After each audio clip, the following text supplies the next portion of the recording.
Hello friends. कल जो झारखंड की अर्थव्यवस्था का पहला चैप्टर स्टार्ट किए थे उसी का एमसीक्यू प्रैक्टिस करेंगे आज। चलिए स्टार्ट करते हैं चैप्टर नंबर 64 से, जो कि है झारखंड की अर्थव्यवस्था का परिचय। क्वेश्चन नंबर 1 है, देश के कुल खनिज संसाधनों का लगभग कितना प्रतिशत जो है वो झारखंड राज्य में है। तो कल ही देखे थे कि टोटल जो 100% खनिज है पूरे देश में, उसका 40% खनिज कहाँ पे है, झारखंड राज्य में है। क्वेश्चन नंबर 2 है, झारखंड की भूमि को किस नाम से जाना जाता है। तो झारखंड की भूमि को क्या नाम से जाना जाता है, चलिए देखते हैं।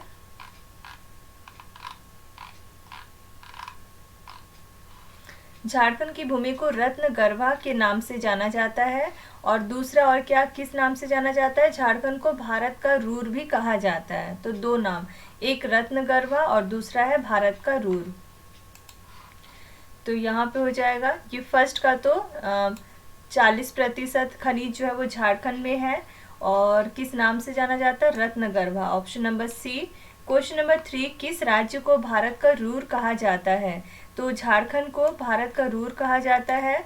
क्वेश्चन नंबर 4, रूर प्रदेश किस देश में अवस्थित है। तो रूर प्रदेश कहाँ पे अवस्थित है, जर्मनी में रूर प्रदेश है। जर्मनी के रूर प्रदेश से तुलना किया गया है झारखंड को, क्योंकि खनिज संसाधनों की प्रचुर मात्रा होने की वजह से। तो कहाँ पे है रूर प्रदेश, जर्मनी में। तो यहाँ पे ऑप्शन नंबर बी हो जाएगा, जर्मनी में। क्वेश्चन नंबर 5, भारतीय खनन ब्यूरो के अनुसार झारखंड राज्य में कुल कितने प्रकार के खनिज पाए जाते हैं। तो टोटल कितने प्रकार के खनिज झारखंड में पाए जाते हैं। तो देखिए, भारतीय खनन ब्यूरो के अनुसार झारखंड में कुल 58 प्रकार के खनिज पाए जाते हैं। तो आंसर हो गया ऑप्शन नंबर सी, 58 प्रकार के खनिज। क्वेश्चन नंबर 6 है, झारखंड राज्य में इनमें से कौन सा प्रमुख औद्योगिक शहर है। तो प्रमुख औद्योगिक शहर कौन कौन सा था। तो देखिए, प्रमुख औद्योगिक शहर जमशेदपुर, रांची, बोकारो और धनबाद। जमशेदपुर, रांची, बोकारो, धनबाद। यहाँ पे देखिए ऑप्शंस, जमशेदपुर, रांची, बोकारो, और ये तीनों ऑप्शन का सही है। उपरोक्त तीनों ऑप्शन जो है जगह प्रमुख औद्योगिक शहर है। क्वेश्चन नंबर 7 है, भारत का पहला प्रथम उर्वरक कारखाना स्थापित किया गया। तो पहला उर्वरक कारखाना कहाँ पे स्थापित किया गया, देश का प्रथम उर्वरक कारखाना सिंदरी, जो कि धनबाद जिले में स्थित है, पहला उर्वरक कारखाना। तो आंसर हो गया ऑप्शन नंबर ई, सिंदरी में। क्वेश्चन नंबर 8, भारत का प्रथम लौह इस्पात उद्योग स्थापित किया गया। तो पहला लौह इस्पात उद्योग कहाँ पे स्थापित किया गया, जमशेदपुर में। जमशेदपुर में, जिसको कि टाटा स्टील के नाम से जाना जाता है, कंपनी का नाम है टाटा स्टील। तो ये आंसर हो गया, जमशेदपुर में पहला लौह इस्पात उद्योग स्थापित किया गया। क्वेश्चन नंबर 9, एशिया की सबसे बड़ी कोलवासरी अवस्थित है, कहाँ पे अवस्थित है।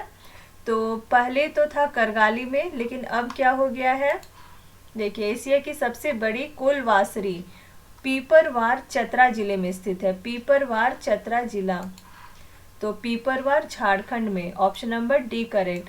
क्वेश्चन नंबर 10, भारत की प्रथम कोलवासरी स्थापित की गई। पहली जो कोलवासरी कहाँ पे स्थापित की गई, तो देश का पहला कोलवासरी घाटो, जो कि रामगढ़ जिले में स्थित है, घाटो में पहला कोलवासरी।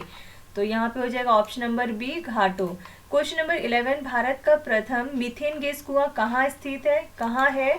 तो देश का पहला मीथेन गैस कुआं पर्वतपुर में है, जो कि बोकारो जिले में स्थित है, पर्वतपुर। तो यहाँ पे हो जाएगा ऑप्शन नंबर डी, पर्वतपुर में भारत का पहला मीथेन गैस कुआं है। क्वेश्चन नंबर 12, भारत में आधुनिक रूप से लौह इस्पात तैयार करने का कार्य प्रारंभ किया गया। तो आधुनिक रूप से लौह इस्पात तैयार करने का जो कार्य है वो कब कहाँ पे प्रारंभ किया गया और कब प्रारंभ किया गया। तो आधुनिक रूप से लौह इस्पात तैयार करने का जो पहला प्रयास है वो 1779 ईस्वी में और धनबाद जिले के झरिया नामक स्थान में किया गया था। तो यहाँ पे हो जाएगा झरिया, झारखंड, धनबाद जिले के झरिया नामक स्थान में ये प्रारंभ किया गया था। और क्वेश्चन नंबर 13 है, आधुनिक रूप से जो लौह इस्पात तैयार करने का पहला प्रयास है वो कब किया गया। तो 1779 ईस्वी में, option number C, 1779। Question number 14, Jharkhand राज्य की कुल विद्युत उत्पादन क्षमता कितनी है। तो मेगावाट में विद्युत उत्पादन की क्षमता बताना है। तो चलिए देखते हैं। झारखंड राज्य की कुल स्थापित विद्युत क्षमता कितनी है? 2735 मेगावाट है। 2735 मेगावाट या 2735 मेगावाट। तो यहाँ पे ऑप्शन के हिसाब से ऑप्शन नंबर सी 2735 मेगावाट कुल विद्युत उत्पादन क्षमता है झारखंड की। क्वेश्चन नंबर 15, कुल विद्युत उत्पादन क्षमता के स्वामित्व के बारे में कौन सा सही मिलान है? केंद्र सरकार के पास 55% का स्वामित्व, राज्य सरकार के पास 20% और निजी क्षेत्र के पास 25%। चलिए देखते हैं। ये झारखंड राज्य में स्थापित जो कुल विद्युत क्षमता है उसका 55% जो स्वामित्व है वो केंद्र सरकार के पास है, 20% ही केवल राज्य सरकार के पास है और 25% जो प्राइवेट कंपनीज है, निजी कंपनियां हैं, उनके पास है। तो ये तीनों ही कथन जो है वो सही है, तीनों मिलान जो है वो सही है। ऑप्शन नंबर डी उपरोक्त सभी सही है। क्वेश्चन नंबर 16, पशु जनगणना जो कि 2019 में किया गया है और ये 20वें नंबर का पशु जनगणना था 2019 में। इसके अनुसार झारखंड राज्य में जो मवेशियां हैं उनकी संख्या लगभग कितना मिलियन है? तो मवेशियों की कुल संख्या देखिए, 20वीं पशु जनगणना 2019 के अनुसार झारखंड राज्य में मवेशियों की कुल संख्या जो है वो 23.6 मिलियन है। 23.6 million, 23.6 million. Option number D correct. Question number 17, Jharkhand राज्य में प्रति व्यक्ति दुग्ध उत्पादन जो प्रतिदिन का पूछा है और इसका जो स्रोत है ये NDDB से लिया गया है इस वैल्यू को। तो कितना होगा?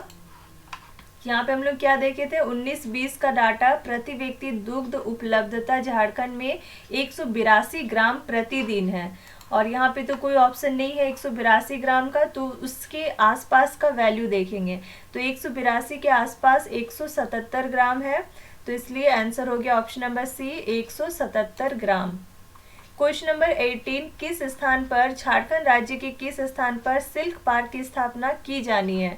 तो सिल्क पार्क की स्थापना कहाँ पे किया जाना है? ये रहा सिल्क पार्क। इसकी स्थापना रांची और खरसवा में, झारखंड राज्य के रांची और खरसवा में सिल्क पार्क जो है उसकी स्थापना करना है। तो यहाँ पे रांची, खरसवा, उपरोक्त दोनों आंसर हो गया। Option number C correct. Question number 19, Jharkhand राज्य में अपराध अनुसंधान हेतु राज्य के किस जिले में अनुसंधान प्रशिक्षण विद्यालय यानी इन्वेस्टिगेशन ट्रेनिंग स्कूल की स्थापना प्रस्तावित है? तो यहाँ देखते हैं, ये रहा रांची में इन्वेस्टिगेशन ट्रेनिंग स्कूल की स्थापना प्रस्तावित है और ये कहाँ पे है? हजारीबाग जिले, हजारीबाग में स्थित है पुलिस प्रशिक्षण केंद्र और उसको पुलिस एकेडमी में अपग्रेड करने की राज्य सरकार की योजना है और अपराध अनुसंधान हेतु प्रशिक्षित बल तैयार करने के उद्देश्य से रांची में ये प्रस्तावित है। तो आंसर हो गया रांची में। ऑप्शन नंबर ए करेक्ट है। रांची में अपराध अनुसंधान हेतु रांची जिले में अनुसंधान प्रशिक्षण विद्यालय यानी इन्वेस्टिगेशन ट्रेनिंग स्कूल की स्थापना करने का प्रस्ताव है। क्वेश्चन नंबर 20, झारखंड आर्थिक सर्वेक्षण 2022-23 के अनुसार पिछले वर्ष की तुलना में राज्य की जो आर्थिक संवृद्धि दर है वो कितना अनुमानित है, यानी इकोनॉमिक ग्रोथ रेट कितना अनुमान लगाया गया है पिछले वर्ष की तुलना में? देखिए, झारखंड आर्थिक समीक्षा 2022-23 के अनुसार राज्य की जो आर्थिक संवृद्धि दर है वो अनुमानित है 8.5%। इकोनॉमिक ग्रोथ रेट 8.5% का अनुमान है 22-23। तो यहाँ पे 8.5%, option number C correct. Question number 21, वर्ष 2022-23 में प्रचलित मूल्यों पर राज्य में प्रति व्यक्ति आय कितना अनुमानित है? तो प्रति व्यक्ति आय जो है ये देखिए 2022-23 प्रति व्यक्ति आय का अनुमान लगाया गया है 86,060 रुपया। 86,060 रुपया का अनुमान लगाया गया है। ऑप्शन नंबर डी करेक्ट, 86,060 रुपया। क्वेश्चन नंबर 22, प्रति व्यक्ति आय की दृष्टि से झारखंड राज्य का भारत के राज्यों में क्रम है। तो प्रति व्यक्ति आय की दृष्टि से देखा जाए तो झारखंड जो है वो भारत में जो टोटल अभी 28 राज्य है उसमें से कितने नंबर पे आता है?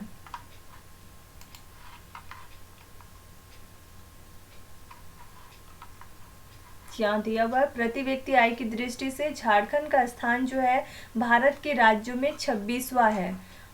इसका प्रूफ भी देख लीजिए। ये रहा टेबल पर कैपिटा इनकम 2020-21 का रिपोर्ट दिया हुआ है, जो इकोनॉमिक सर्वे रिपोर्ट है झारखंड का। उसमें यहाँ पे देखिए टोटल 28 राज्य है और जिसमें सबसे ज़्यादा पर कैपिटा इनकम कहाँ पे है, गोवा में है, गोवा स्टेट का है। और सबसे कम जो पर कैपिटा इनकम है वो बिहार का है, उससे थोड़ा सा ज़्यादा उत्तर प्रदेश का है और उससे थोड़ा सा ज़्यादा झारखंड का है। टोटल 28 राज्य है, जिसमें से 28वें नंबर पे है बिहार, 27वें नंबर पे है उत्तर प्रदेश और 26वें नंबर पे है झारखंड। तो यही लिखा हुआ है 26वां। तो यहाँ पे प्रति व्यक्ति आय की दृष्टि से झारखंड राज्य का 26वां, ऑप्शन नंबर डी 26वां राज्य झारखंड राज्य का भारत के राज्यों में 26वां क्रम है। क्वेश्चन नंबर 23, झारखंड राज्य में किस वर्ष बाल बजट की शुरुआत की गई थी? तो यहाँ बाल बजट की शुरुआत किस बजट में किया गया था? 2019-20 के बजट में बाल बजट की शुरुआत की गई थी। तो 19-20, option number C correct. Question number 24, Jharkhand आर्थिक सर्वेक्षण 2022-23 के अनुसार झारखंड राज्य में श्रम शक्ति सहभागिता दर कितना प्रतिशत है? तो चलिए देखते हैं श्रम शक्ति सहभागिता दर। देखिए ये रहा श्रम शक्ति सहभागिता दर, जो कि 65.1% है और बेरोजगारी दर कितना है? 3.4% है। तो यहाँ पे 65.1%, ऑप्शन नंबर डी करेक्ट हो गया, श्रम शक्ति सहभागिता दर। क्वेश्चन नंबर 25, आर्थिक सर्वेक्षण 2022-23 के अनुसार ग्रामीण श्रम शक्ति सहभागिता दर कितना है? तो ग्रामीण का श्रम शक्ति सहभागिता दर जो है वो 69.4% है, 69.4%, option number D. Question number 26, शहरी श्रम सहभागिता दर।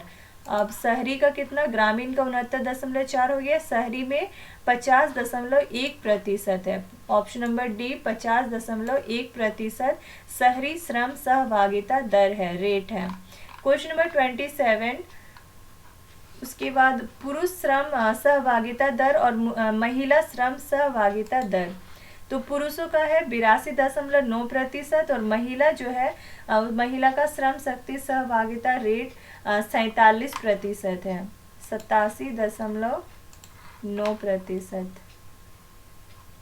पुरुष श्रम सहभागिता दर जो है वो कितना है? 82.9%।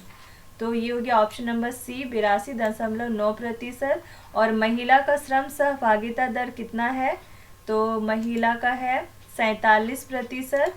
तो ये हो गया option number D 47%। Question number 29, फिर आर्थिक सर्वेक्षण 2022-23 के अनुसार झारखंड राज्य में बेरोजगारी दर कितना प्रतिशत है? तो 3.4% देखे थे, 3.4% जो है बेरोजगारी दर है, ऑप्शन नंबर डी बेरोजगारी दर 3.4।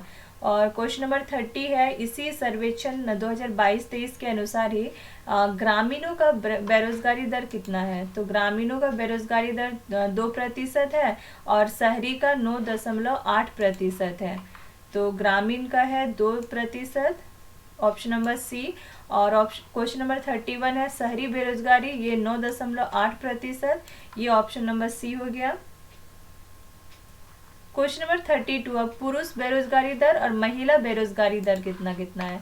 तो पुरुष में बेरोजगारी दर 4.8 है और महिला का है 0.8%। तो 4.8% ये है पुरुष बेरोजगारी दर और 0.8% है महिला बेरोजगारी दर। क्वेश्चन नंबर 34, वैश्विक बहुआयामी निर्धनता सूचकांक 2021 के अनुसार 2015-16 में झारखंड राज्य की कुल जनसंख्या का कितना प्रतिशत जनसंख्या जो है वो निर्धनता रेखा से नीचे जीवन बसर करती है? तो देखते हैं। देखिए, वैश्विक बहुआयामी निर्धनता सूचकांक 2021 global multi dimensional poverty index 2021 के अनुसार झारखंड राज्य की जो टोटल जनसंख्या है उसका 42.16% जो है वो निर्धनता रेखा से नीचे जीवन जीते हैं, नीचे जीवन बसर करते हैं, जो कि बिहार में कितना है 51.91% है। उसके बाद झारखंड आता है सर्वाधिक पॉवर्टी में। तो क्वेश्चन नंबर 34 में कितना प्रतिशत जनसंख्या निर्धनता रेखा से नीचे जीवन बसर करते हैं? तो 42.16% जो है वो झारखंड में निर्धनता रेखा से नीचे जीवन जीते हैं। Option number B. Question number 35 वैश्विक बहुआयामी निर्धनता सूचकांक 2021 के अनुसार 2005 से 6 और से लेकर 2005-6 से लेकर 2015-16 के बीच में झारखंड राज्य में निर्धनों की संख्या में कितनी कमी आई है? कितने निर्धन लोगों की संख्या में कमी आई है? इस देखिए इस टाइम पीरियड के अंतर्गत 2005-6 से लेकर 15-16 के बीच में पूरे देश में निर्धनता की संख्या में सबसे अधिक कमी जो है वो झारखंड राज्य में ही दर्ज किया गया है। और यहाँ पे 72 लाख लोग जो निर्धन रेखा से बाहर निकल गए हैं, 72 लाख लोग। तो निर्धनों की संख्या में कितनी कमी आई है? 72 लाख निर्धनों की संख्या में कमी आई है। ऑप्शन नंबर डी करेक्ट है। क्वेश्चन नंबर 36 वैश्विक बहुआयामी निर्धनता सूचकांक 2021 के अनुसार 2005-6 से लेकर 2015-16 के बीच में निर्धनों की संख्या में कमी करने की दृष्टि से झारखंड जो है वो राज्य का देश के राज्यों में स्थान रहा है। कितने नंबर के राज्यों में झारखंड का स्थान रहा है? तो ये आपका सबसे जो ज़्यादा गरीब है, निर्धनता रेखा से नीचे है, सबसे ज़्यादा लोग बिहार में है, 51.91% है वहाँ पे, जो कि सर्वाधिक है। और उसके बाद है आपका झारखंड जहाँ पे 42.16% है, यानी कि अंतिम से एक पहले, अंतिम से एक पूर्व हो जाएगा झारखंड राज्य का स्थान। Option number D. Question number 37 Jharkhand राज्य की जो कुल कार्यरत बल है उसका कितना प्रतिशत जनसंख्या कृषि क्षेत्र में संलग्न है, कृषि क्षेत्र में जुड़ा हुआ है? तो इसका हो जाएगा 8 ऑप्शन नंबर ए इसका सही है। कुल कार्यरत बल का 46.75% जनसंख्या जो है वो कृषि क्षेत्र में जुड़ा हुआ है, कृषि क्षेत्र में 46.75%। क्वेश्चन नंबर 38 कुल कार्यरत बल का कितना प्रतिशत जनसंख्या निर्माण क्षेत्र से जुड़ा हुआ है? तो निर्माण क्षेत्र में 18.54% लोग जो है जनसंख्या जो है वो निर्माण क्षेत्र से जुड़े हुए हैं। क्वेश्चन नंबर 39 कुल कार्यरत बल का कितना प्रतिशत जनसंख्या विनिर्माण क्षेत्र से जुड़े हुए हैं, संलग्न है? तो 8.7% लोग विनिर्माण क्षेत्र से जुड़े हुए हैं। Option number C. Question number 40 जनगणना 2011 के अनुसार देखा जाए तो झारखंड राज्य की कुल जनसंख्या का लगभग कितना प्रतिशत जो है वो नगरीय क्षेत्र में निवास करते हैं? नगरों में कितना प्रतिशत लोग निवास करते हैं कुल जनसंख्या का? तो 24% लोग जो है वो नगरों में निवास करते हैं झारखंड के टोटल जनसंख्या का। क्वेश्चन नंबर 41 जनगणना 2011 के अनुसार झारखंड राज्य में शहरों की कुल संख्या कितनी है? तो टोटल शहरों की संख्या 228 है झारखंड में। टोटल शहर कितने हैं झारखंड में? 228। क्वेश्चन नंबर 42 जनगणना 2011 के अनुसार राज्य में 10 लाख से अधिक जनसंख्या वाला शहर, जिसको कि मिलियन शहर कहा जाता है, तो ऐसे शहर कितनी हैं? तो ऐसे शहरों की संख्या कितनी है? तो ऐसे शहरों की संख्या 3 है। क्या क्या है? जमशेदपुर है, रांची है और धनबाद है। जमशेदपुर, रांची और धनबाद ये 3 शहर जो है वो मिलियन शहर के अंतर्गत आता है, जिसमें कि 10 लाख से अधिक जनसंख्या है। क्वेश्चन नंबर 43 जनगणना 2011 के अनुसार राज्य में 1 लाख से अधिक यानी 1 लाख से लेकर 10 लाख तक का जनसंख्या वाला शहर जो है वो क्लास 1 शहर की कैटेगरी में आता है, श्रेणी में आता है। वहाँ पे ऐसे शहरों की संख्या कितनी है? तो 1 लाख से लेकर ये टेबल दिया हुआ है जिसमें 10 लाख से अधिक यानी मिलियन शहर और ऐसे शहरों की संख्या 3 है। 1 लाख से लेकर 10 लाख की जनसंख्या रहे उसको क्लास 1 शहर, क्लास फर्स्ट शहर के अंतर्गत श्रेणी में रखा गया है, जिसके अंतर्गत 7 शहर आते हैं। तो इसमें इसका आंसर हो गया 7, ऑप्शन नंबर बी। 7 शहर इसके अंतर्गत आ रहा है जिसमें कि 1 लाख से 10 लाख की जनसंख्या है। क्वेश्चन नंबर 44, जनगणना 2011 के अनुसार झारखंड राज्य में 50,000 से अधिक और 1 लाख से कम, यानी अब जनसंख्या कितना से कितना 50,000 से 1 लाख के बीच में है, जिसको कि क्लास 2 शहर के श्रेणी में रखा गया है। और ऐसे शहरों की संख्या कितनी है? ऐसे शहरों की संख्या कितनी है? 12 शहर है ऐसे। देखिए 50,000 से 1 लाख, क्लास 2 शहर जिसमें 12 शहर है। क्वेश्चन नंबर 45, जनगणना 2011 के अनुसार झारखंड राज्य में गंदी बस्ती, जिसको कि स्लम भी कहा जाता है, उसकी कुल आबादी कितनी है? लगभग कितना आबादी है? तो 2011 और शहरी क्षेत्र में गंदी बस्ती या स्लम की कुल आबादी जो है 3,72,999 है। 3,72,999। तो यहाँ 3,73,000 है यहाँ पे। तो ये अप्रॉक्स उतना ही है, लगभग में पूछा था, तो ऑप्शन नंबर बी करेक्ट हो गया। 3,73,000 लगभग है। क्वेश्चन नंबर 46, 2011 की जनगणना के अनुसार जो गंदी बस्ती है वहाँ पे निवास करने वाले जनसंख्या में अशिक्षित जनसंख्या का कितना प्रतिशत है? तो पढ़े लिखे नहीं है, कितने प्रतिशत लोग? तो 35% जनसंख्या जो है वो अशिक्षित है गंदी बस्ती की कुल आबादी में। और कार्यरत जनसंख्या कितना है? 68% लोग ही काम करते हैं। कार्यरत जनसंख्या जो है वो 68% है। तो यहाँ पे क्वेश्चन नंबर 46 में क्या है? अशिक्षित जनसंख्या का प्रतिशत। ये तो 35% लोग जो अशिक्षित है। क्वेश्चन नंबर 47, 2011 की जनगणना के अनुसार गंदी बस्ती में निवास करने वाली जनसंख्या में कार्यरत जनसंख्या का प्रतिशत कितना है? तो ये 68% लोग जो है वो कार्यरत है। क्वेश्चन नंबर 48, बजट 2023-24 के अनुसार जो राजस्व प्राप्तियां हैं वो कितना अनुमान लगाया गया है? राजस्व प्राप्तियां अनुमानित है कितना करोड़ रुपए? ये रहा झारखंड बजट 2023-24। इसमें राजस्व प्राप्तियां 98,337.15 करोड़ रुपया जो है, इतना राजस्व प्राप्तियां का अनुमान लगाया गया है। तो 98,337 करोड़ रुपया, ऑप्शन नंबर डी करेक्ट हो गया। क्वेश्चन नंबर 49, फिर से बजट 2023-24 के अनुसार पूंजीगत प्राप्तियां कितना अनुमान लगाया गया है? तो पूंजीगत प्राप्तियां है 18,080 रुपया, 18,080 करोड़ रुपया, 18,080 crore, option number D correct. Question number 50, budget 2023-24 के अनुसार राजस्व खर्चा, राजस्व व्यय कितना अनुमान लगाया गया है? राजस्व व्यय 84,676 करोड़। ये ऑप्शन नंबर डी करेक्ट हो गया। 84,676 करोड़ रुपया राजस्व व्यय अनुमान किया गया है।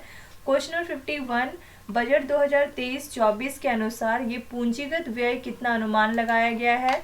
तो पूंजीगत व्यय जो है वो 31,742 crore, 31,742 crore, option number D correct हो गया। क्वेश्चन नंबर 52, बजट 2023-24 के अनुसार राज्य का राजस्व घाटा जो है वो राज्य सकल घरेलू उत्पाद का कितना प्रतिशत है? देखिए राजस्व घाटा ये कितना प्रतिशत है? कितना प्रतिशत का घाटा? 3.40% का घाटा। घाटा को नेगेटिव साइन से दर्शाया गया है, तो -3.40% राजस्व घाटा। तो 3.40%, ऑप्शन नंबर डी करेक्ट हो गया। क्वेश्चन नंबर 53, बजट 2023-24 के अनुसार जो प्रभावी राजस्व घाटा है वो राज्य सकल घरेलू उत्पाद का कितना प्रतिशत है? तो ये आपका प्रभावी राजस्व घाटा ये है 4.91% का घाटा है, 4.91%, option number C correct. Question number 54, budget 2023-24 के अनुसार राजकोषीय घाटा जो है वो राज्य सकल घरेलू उत्पाद का कितना प्रतिशत है? राजकोषीय घाटा, ये रहा राजकोषीय घाटा जो कि 2.76% है, तो राजकोषीय घाटा जो है 2.76%, 2.76%। ऑप्शन नंबर बी होगा। राज्य सकल घरेलू उत्पाद का 2.76% है। क्वेश्चन नंबर 55, बजट 2023-24 के अनुसार जो प्राथमिक घाटा है वो राज्य सकल घरेलू उत्पाद का कितना प्रतिशत है? तो ये रहा प्राथमिक घाटा जो कि 1.15% है। तो 1.15%। ऑप्शन नंबर डी होगा। प्राथमिक घाटा जो है वो राज्य सकल घरेलू उत्पाद का 1.15% है। क्वेश्चन नंबर 56, आर्थिक समीक्षा 2022-23 के अनुसार सकल राज्य मूल्य वृद्धि में प्राथमिक क्षेत्र का योगदान बताना है। तो सकल राज्य मूल्य वृद्धि,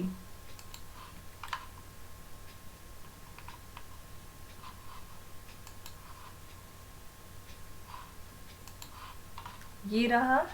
इसमें देखिए ये है आपका ग्रोस स्टेट वैल्यू एडेड, और यही है आपका सकल राज्य मूल्य वृद्धि, उसी को बोलते हैं। और उसमें प्राथमिक क्षेत्र का योगदान पूछा है। तो ये है प्राथमिक क्षेत्र, उसका योगदान कितना है? जीएसबी में योगदान 21.8% का योगदान है। तो 21.8%। Option number A. आर्थिक समीक्षा 2022-23 के अनुसार सकल राज्य मूल्य वृद्धि में प्राथमिक क्षेत्र का योगदान 21.8% है। क्वेश्चन नंबर 57, और फिर से सकल राज्य मूल्य वृद्धि में द्वितीयक क्षेत्र का योगदान कितना प्रतिशत है? और द्वितीयक क्षेत्र का है 33.6%।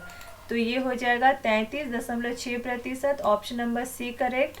क्वेश्चन नंबर 58, फिर तृतीयक क्षेत्र का योगदान पूछा है इसी में। तो तृतीयक क्षेत्र में 44.6% इसमें योगदान है। 44.6%। ऑप्शन नंबर डी हो गया। क्वेश्चन नंबर 59, आर्थिक समीक्षा 2022-23 के अनुसार यहाँ पे थोड़ा मिसप्रिंट हुआ है। तृतीयक क्षेत्र ने यहाँ पे प्राथमिक क्षेत्र की जो संवृद्धि दर है यानी ग्रोथ रेट है वो पूछा है, पहला प्राथमिक क्षेत्र का। ये रहा संवृद्धि दर यानी ग्रोथ रेट, और प्राथमिक क्षेत्र का कितना है? 8.8% है। तो इसका आंसर हो जाएगा, यहाँ पे ये थोड़ा गलत है, और ये होगा प्राथमिक, और इसका आंसर हो जाएगा 8.8%। क्वेश्चन नंबर 60, आर्थिक समीक्षा 2022-23 के अनुसार द्वितीयक क्षेत्र की संवृद्धि दर कितना है? और द्वितीयक क्षेत्र का 7%, तृतीयक क्षेत्र का 7.5% है। तो 8.8, फिर 7% है द्वितीयक का, नहीं द्वितीयक का है 7, और तृतीयक का है 7.5। यहाँ पे तृतीयक क्षेत्र पूछा है तो इसमें 7.5% है संवृद्धि दर। इस तरह से ये चैप्टर कंप्लीट हो गया। आज के लिए इतने ही रखते हैं। Thank you.